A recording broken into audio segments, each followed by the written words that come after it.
Alright, so ship and sold edition.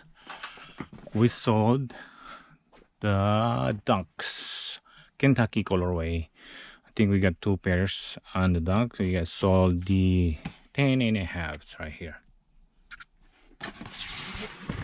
Also sold another one Dunks is the women's Dunk Low. 2 pairs of Dunks, starting with the Dunk High Kentucky 2021. Bought this on the raffle, in-store raffle, and luckily we win 2 pairs, and sold it for $176 made after. And then also sold another Dunk, which is the Nike Dunk Low SE, or they call it the Sunset Pulse.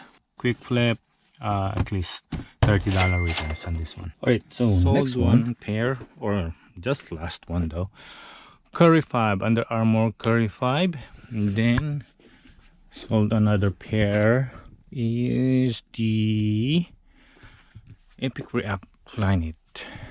Supposed to be here. Where you at? Epic React Flyknit 2 grade school. 2 pairs left. Nice box on this Under Armour Curry 5 though. Testing out the water on Under Armour.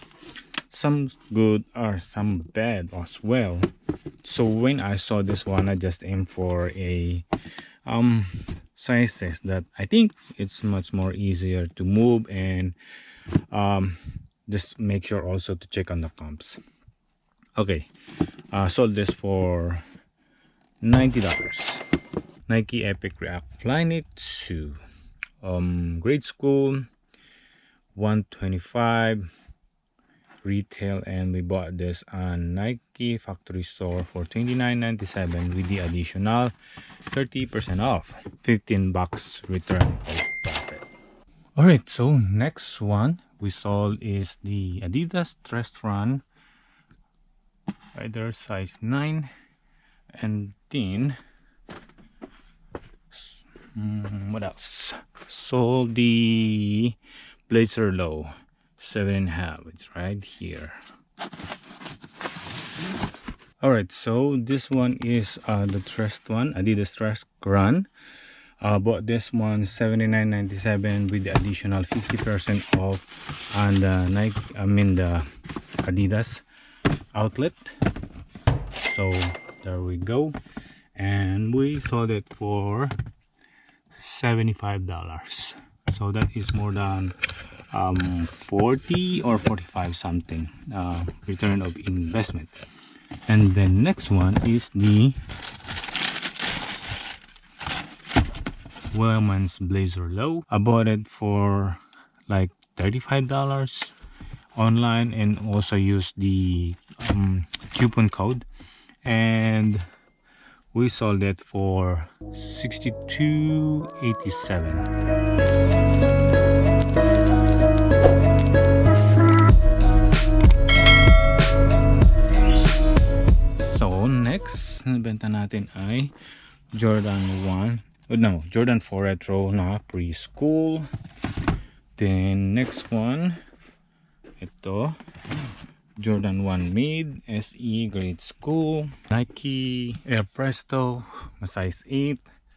Tapos Harden, last one na to, 6.5 na volume 0.5 na grade school. So let's start with the Harden volume 5. Ito yung junior or grade school. Ang ganda ng colorway niya, di ba? Pang fashion na talagang pero sobrang komportable ito na pang basketball. As you can see, there's a lot of paddings inside right there. At nabili nga pala natin to ng 110 minus 50%. Tapos nabenta natin yan ng 104, so almost double the money yan. And then so ito is the Jordan 1 Mid SE, take flight din siya. As you can see, yung isa kanina meron siya dito na take flight na dito sa Swiss all around. Dito iba naman yung design niya. Meron parang chips something all around dito sa may patent leather na area niya. Tapos MJ23 dyan sa side. So nabenta natin to ng 139, at kung mapapansin mo yung retail niya is 100. So almost $30 na profit dyan. Tapos ito naman is yung Jordan 4 Retro Preschool 3Y. You can see. So don't sleep on your 3Y or preschoolers. There you go. Tapos nabenta natin yan ng retail nga pala niya is 80, nabenta natin ng 116. Tapos ang next ay Nike Air Presto na black and white. So bili natin to sa sa Foot Locker yata. Yan pa yung resibo natin. Ang retail nga pala nito is 130. Nakuha natin to somewhere mga $90 or $95 nung nagkaroon silang ng sale, at nabenta natin to ng 124. Jordan 1 Mid Black Hyper Royal White 8.5. Tapos nabenta, kuha nga pala natin is 115. Quick flip na lang ang ginawa natin dito dahil sobrang dami ang stock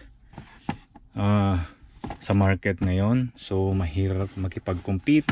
So we have to let it go. Especially we need more capital to reinvest into something else just this coming fourth quarter, just to make sure I have more capital to reinvest into something else para marami pa tayong ma-flip dahil you need to let it go. Quick flip. And then 115, and then a solid for 157.